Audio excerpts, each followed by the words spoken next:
Gary here, and welcome to episode 1 of my Let's Play of Vagrant story on the PlayStation. And in this episode, we are now, after having seen all the prologue videos, going to actually play the story prologue. And essentially, I'm just going to jump straight into a new game. We will have seen some elements of this in the second trailer, I believe. But we get to see them from Ashley's point of view now.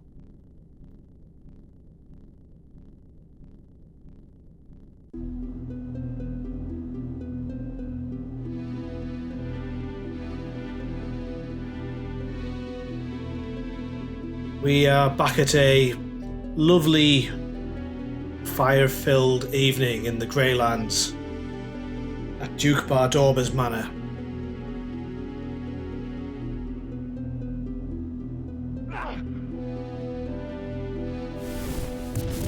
And we get to meet this guy again, who we'll be seeing, well, maybe a lot would be overstating it, but quite a bit of over the course of the game.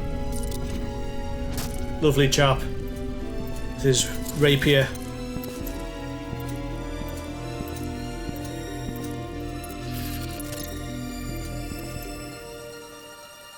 No, I guess not, otherwise, yeah.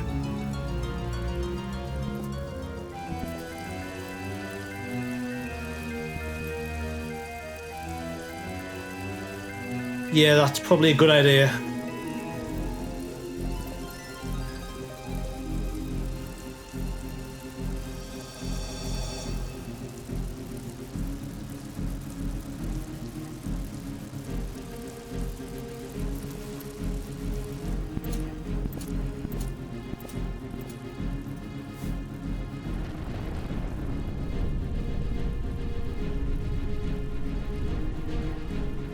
This guy's obviously looking for Sydney. No real joy as of yet.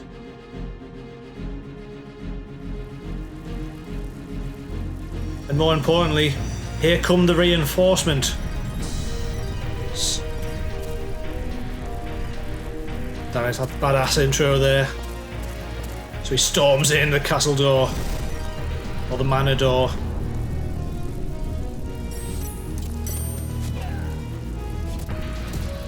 No sign of his partner, unsurprisingly.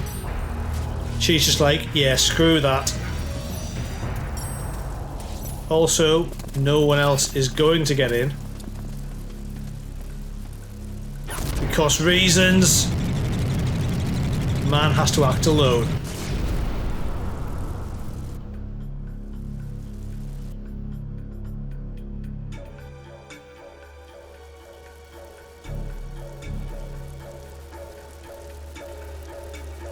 So, we have yet another narrative. Or point of view, should I say. So here we have Mollenkamp, who are somewhat the antagonists of this game. I use the term somewhat for reasons that will become abundantly clear as we make our way through. But yeah, Ashley's about to goof. He's evidently a terrible spy.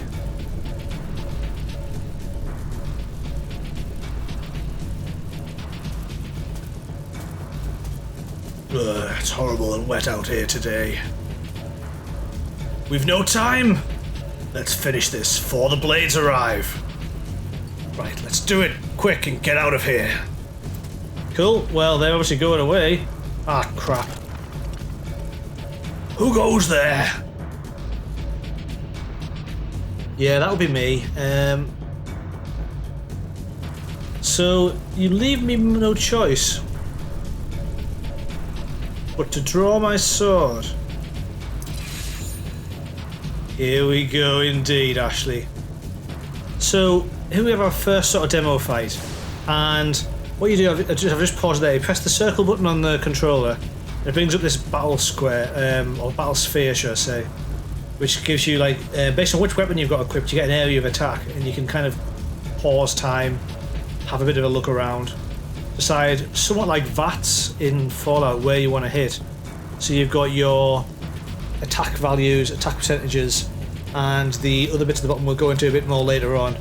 But the important things are the first number there being the amount of damage you expect to do, and the second number there at the top being the percentage chance of it happening.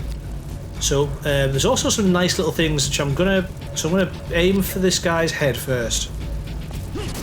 And yeah, he basically a couple of hits to the head. Ooh, critical, nice. And he goes down, and that's that. Now we have this other guy coming up. You see, there's no one in, he's not quite there yet. We'll keep an eye out for him. Oh, back, then a bit too close there. What I want to try with this guy is going for his legs a little bit. So that's what I was after. So you got, oh, damn it, you got a hit back at us. You see, now he is basically hobbled. So it's the most effectively used with the legs to limit the movement of an enemy. But yeah, it's quite a nice little sort of feature of the game. You actually have some sort of skill involved in that. But anyway, I'm going to try and finish him off now. I've pissed it off, especially now it's worn off. Didn't even realize I could do that. That's just me kind of vamping and talking. So yeah, hit him in the head. Down he goes. And yeah, Risk Breaker's work is done here.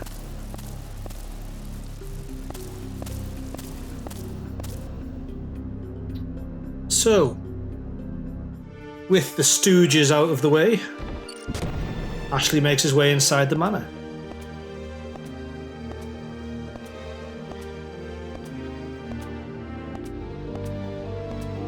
Lovely little place he's got, really, you know. Low key, tasteful. Have you found it? Oh. So, keep looking, damn you! Telling you, Sydney, the nights are nearly upon us. Stop your whimpering. You come this far only to leave empty-handed. It sounds like he might. Now search!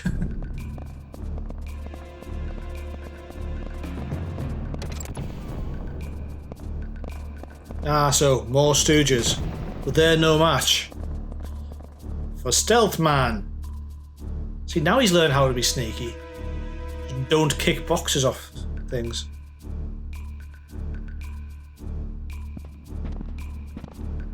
Those stooges. Always looking to go home to their families.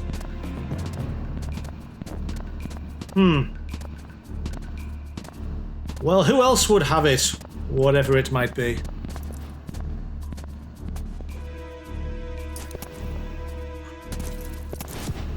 Ooh, you doubt me, Hardin? You doubt my power? Yeah, sorry about that. Please go away now. But yeah, we probably should be a bit cautious, maybe, guy, you know? Yeah, fine. I'll try not to get killed. Ugh.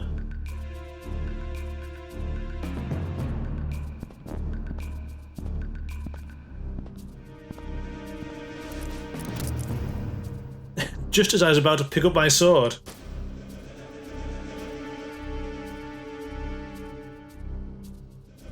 That would do it.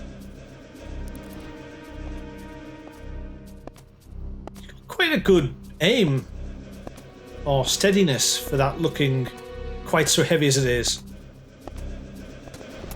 Personally, I would have it held with two hands, perhaps. Not quite. Yep. I'm a professional. Yeah. Bind yourself.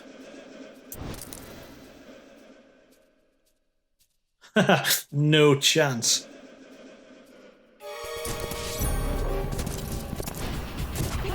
Oh, no. Okay. Well, that's that wrapped up. So, let's rip off this mask and see who he really is.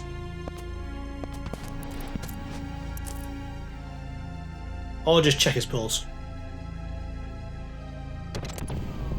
Oh, crap. Yeah, you just made Hardin mad. Also, him.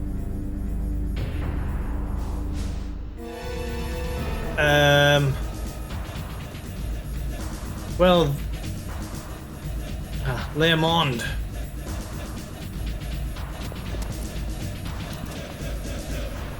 You stop! Crap. Why is the guy with a bolt in his heart chasing after me?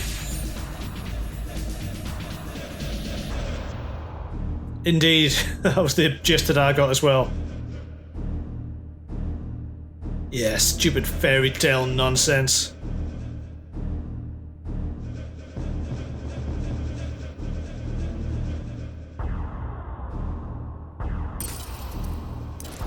Ha! Oh, this?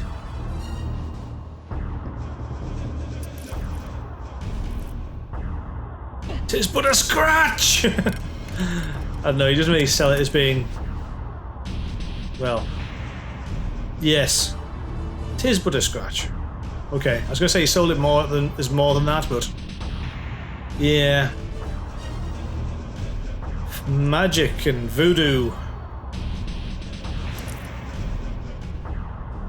He's speaking the dragon tongue!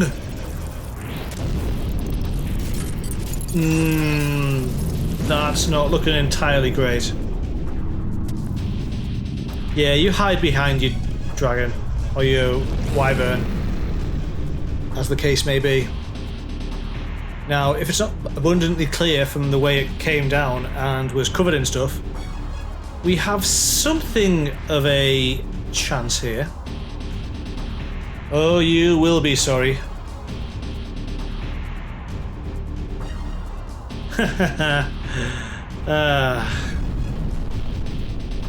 You'll make the time.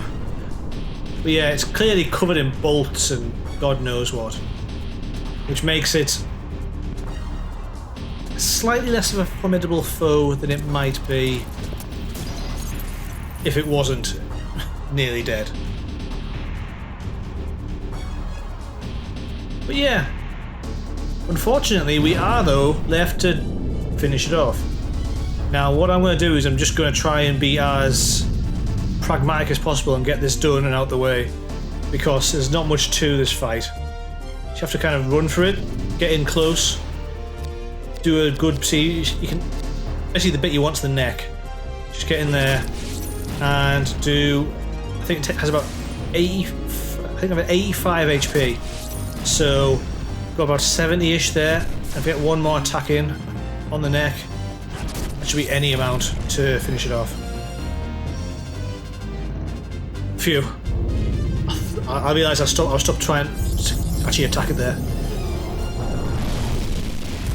With my assumption that it was dead. But yes. And yeah, we have like some... Since Sakaguchi, I guess because it's a Square game, he's just tied in as an executive producer. So I don't think he had any real say in the making of this. Famous, of course, for being the creator of the Final Fantasy series, I believe.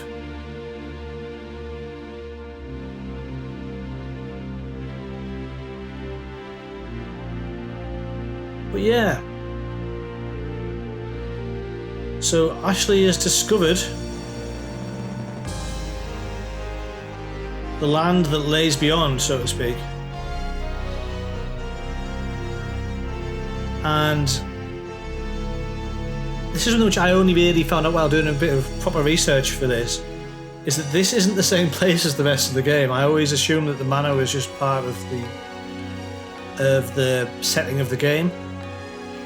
But actually, as the birds scatter, Ashley looks on to Leá Monde.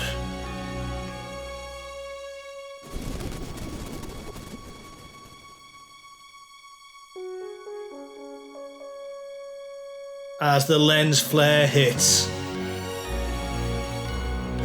And a big orchestral swell.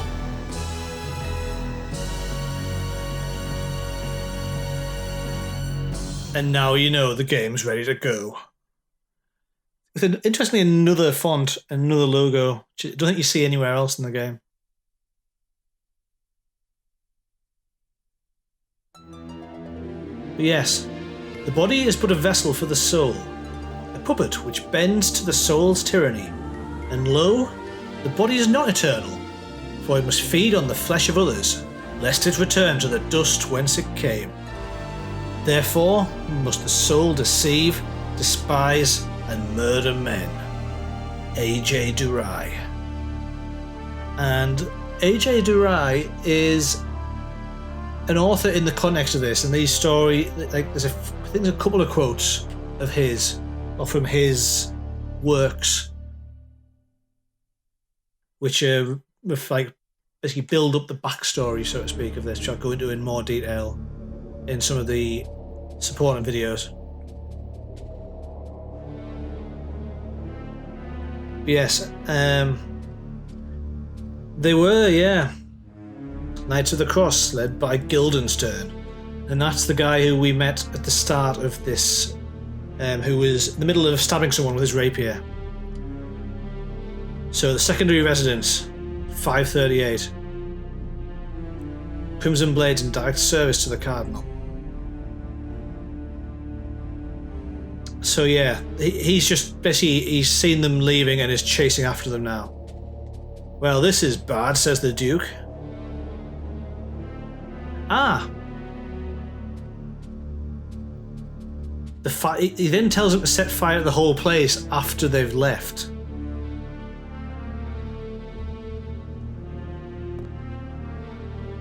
Yeah, the Wyvern set the fires off originally. Stupid fire-breathing beasts.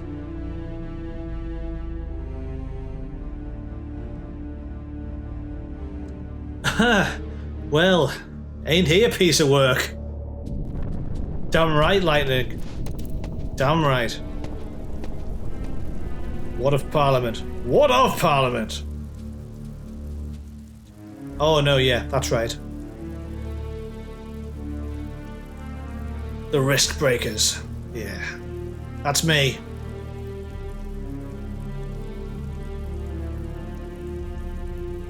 Ah. And Parliament? I'll deal with those watchdogs. Yeah. Ah, yes.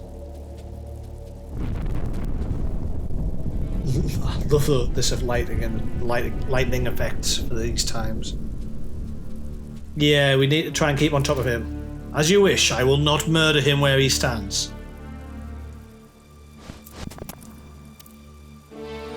And yeah. So a nice little family portrait there. And I believe that is the young Lord Joshua who we deal with. But yes, Bardorb is clearly not in the best of states. He's seems to be, well, I've been said it is 5:30 in the morning, but he does seem to be laid up in bed rather than like laid in bed. But yeah, so a few hours later.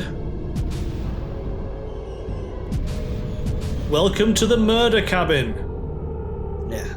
Leá Monde is an old town with a history of over 2,000 years. Its walls have seen many battles. They are stronger than the mightiest forts of Valendia, and as the sun wheels through the sky, the beauty of their shifting colours surpasses that of any palace. Truly a wondrous place is Leá Monde, but a place which, well, yeah, the grand cathedral that towers over the town centre is a symbol of Leá Monde's indomitable spirit, and is the holy ground of the devout Iokas priesthood, I want to say. At its height, Leá Monde was a thriving community, more than 5,000 people strong.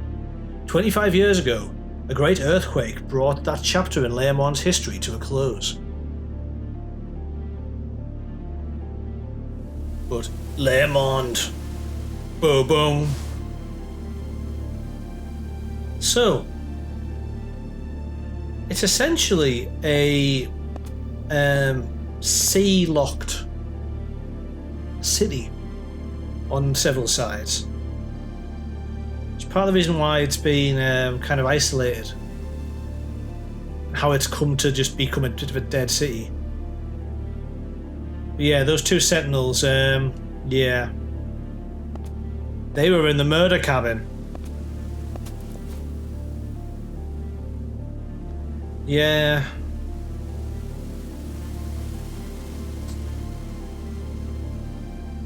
And from the sea, we're a little bit screwed. Yeah, you can't really get a boat up through there.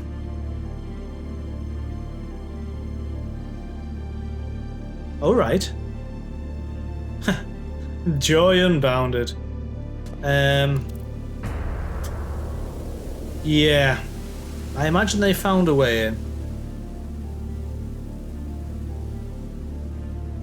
Well, thanks for like removing the mystery. Giving us a vague sense of hope. Yeah. The water's fine, come on in. In this case, the water is underground and not wet. According to the survivors, our comrade Agent Riot headed out for Leá Monde before noon. Of course, the reports are vague, and we can't deny the possibility of inaccuracies. Yet given that there's only one path to infiltrate Leá Monde, this office believes the reports to be valid. And once again, we're back to a postscript narrative.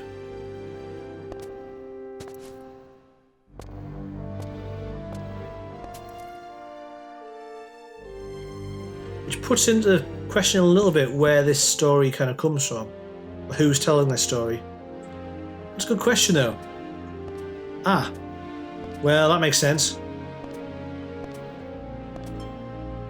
It does seem well fortified for a wine cellar. Yeah, but there's fortified and then there's... Well, brings a whole new meaning to fortified wine. Badum-tsh. Yeah.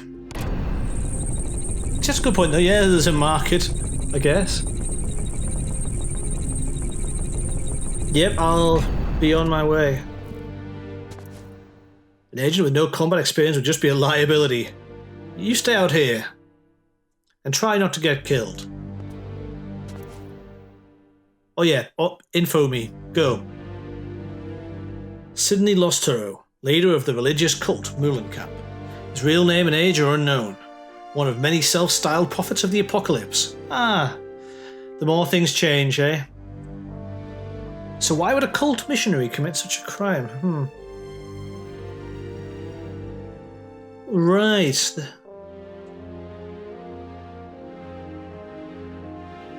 Oh, that's an interesting sort of collusion. And the cult is but a front. They're actually a mercenary group or something to that effect.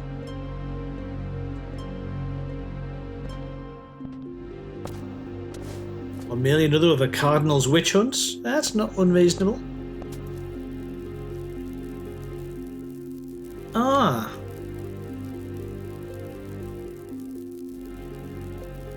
Interesting. So he is a bit of a soothsayer. Evidently, well, first I did shoot him in the chest. And he seemed pretty much okay with it. Yeah, that's fair to say. Huh. That's interesting. And that's a bit extreme. But... yeah.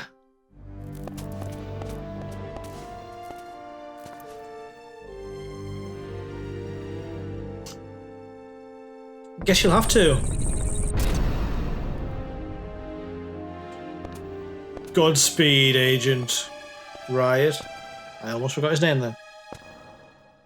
Oh well, I guess I'll just go and report back.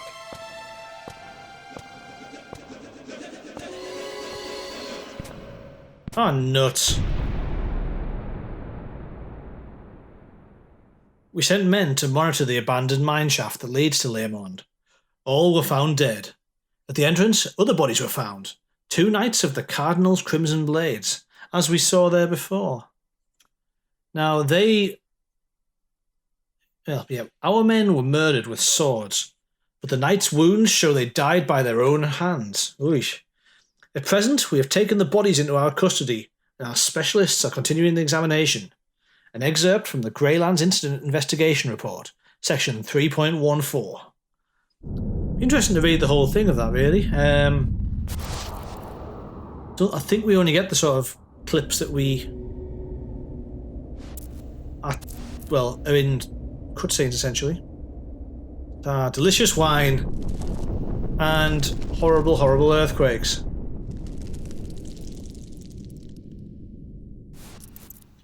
No live burials today, thanks.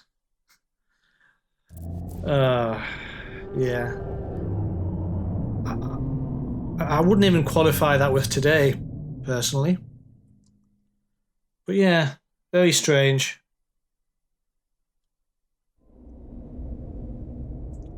So, we're now actually in charge of Ashley without having to do anything. We can move the camera around, we can have a bit walk around, we can jump a bit, which I don't think we played with. Press square. Got access to the menu. But what I'm going to do is, essentially, I'm going to head to the next screen. I am actually, before I finish, I'm going to have a quick look in this chest. So, to open the chest, I keep getting the camera turned back to front. That'll do. You can only do it at 45 degree, kind of, so you tap it once, it goes around 45 degrees at a time, which is a bit of a pain, but isn't the end of the world. And you just press the X button, and bingo bango. It's a bit unusual, this game. It's of the era when they were between using the circle and the X as the primary button. So use circle for things like this to get everything, so like pick out these, that's an axe, a new shield, a new leather glove, and a couple of bits. We'll go into risk a little bit in the next episode once we're able to start fighting a little bit. And a curable, which does pretty much what you'd expect to do in an RPG, heals your HP. But yeah, so in that case, like, X opens it, but generally, if I was to say go into the menu, if I want to look at my items list, if I press X, it takes me back out of the menu. I have to press circle to go in, and then X to come back out again. I suppose because circling out here is your battle mode, so to press X to finish that off. In which case, X becomes your non-battle mode action button. It works fine. We've got this sort of shortcut as well.